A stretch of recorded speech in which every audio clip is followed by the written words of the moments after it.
equanimity is a word that gets a bad rap in meditation circles, when in fact, it's the thing that realistically you should be trying to get out of meditation.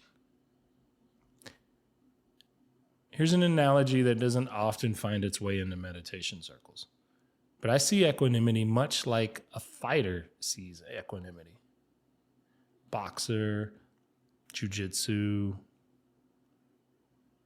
MMA, all of these things require you to take attention and precisely hone it with power and action behind it. And as any good fighter will tell you, one of the best ways to do that is to have a clear mind. If you're driven and pulled by your emotions, you'll make decisions that put you out of pocket and put you in a position to lose or get hurt.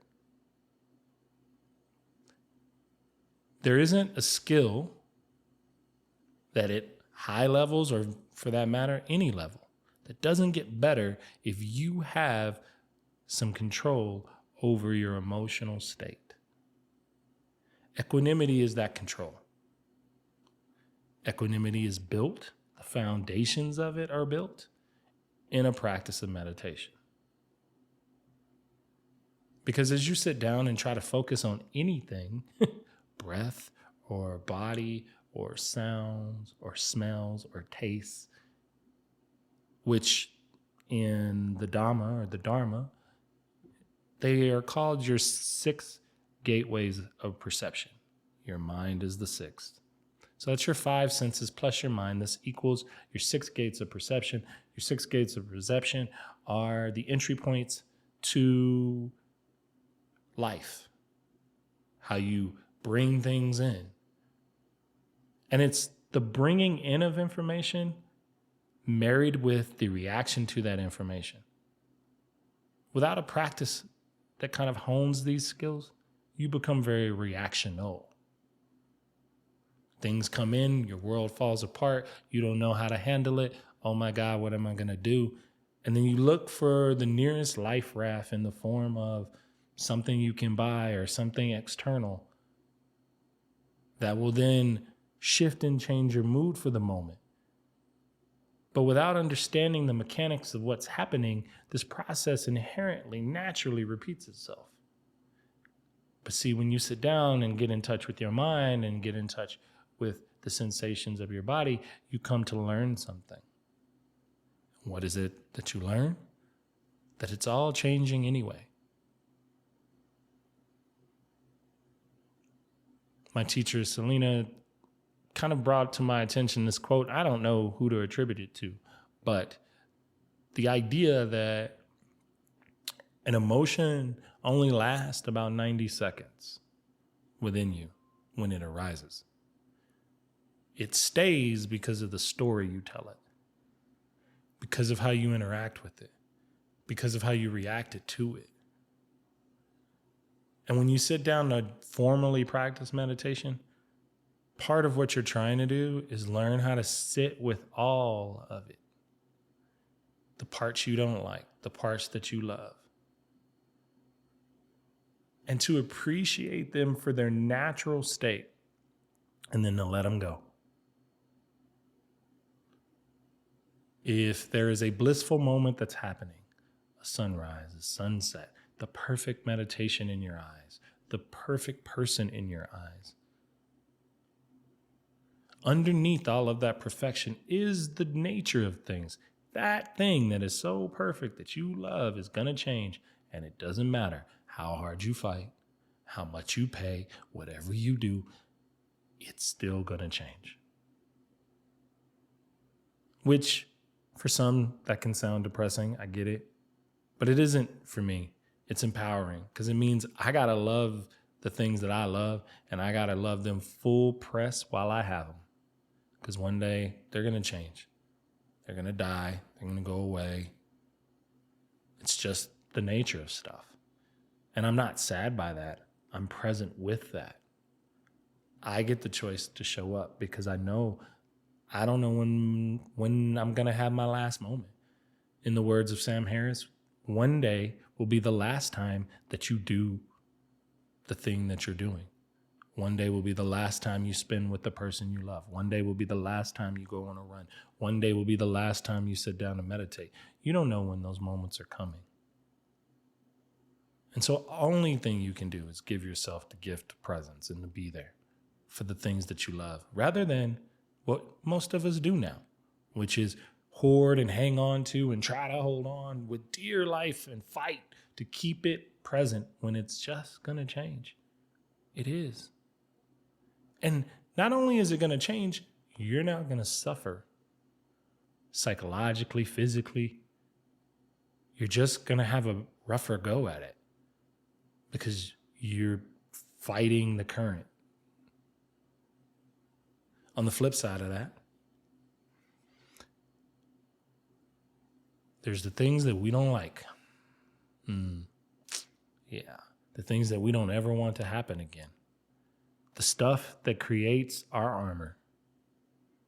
What is our armor? Our armor is what we've done to ourselves to ensure that whatever pain, psychologically or physically, that occurred to us at some point in our life will never happen again.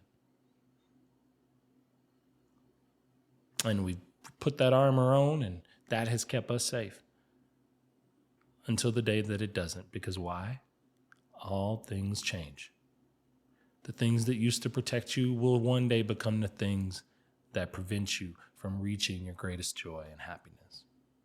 They will become barriers to your success.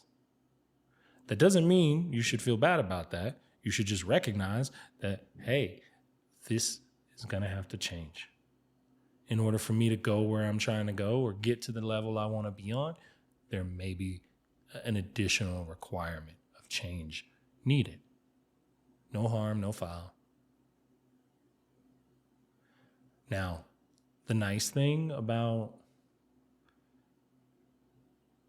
this idea that all things are forever continually shifting and changing is that the worst moments, the painful things that occur, can move through us too.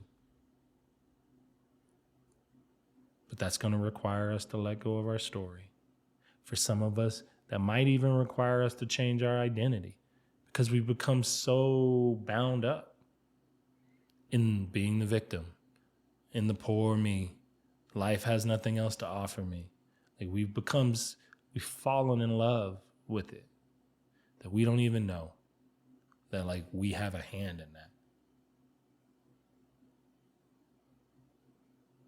And it isn't to say that you keep repeating things, but it's about making better decisions in the moment, conscious ones, thoughtful ones, rather than reactive ones.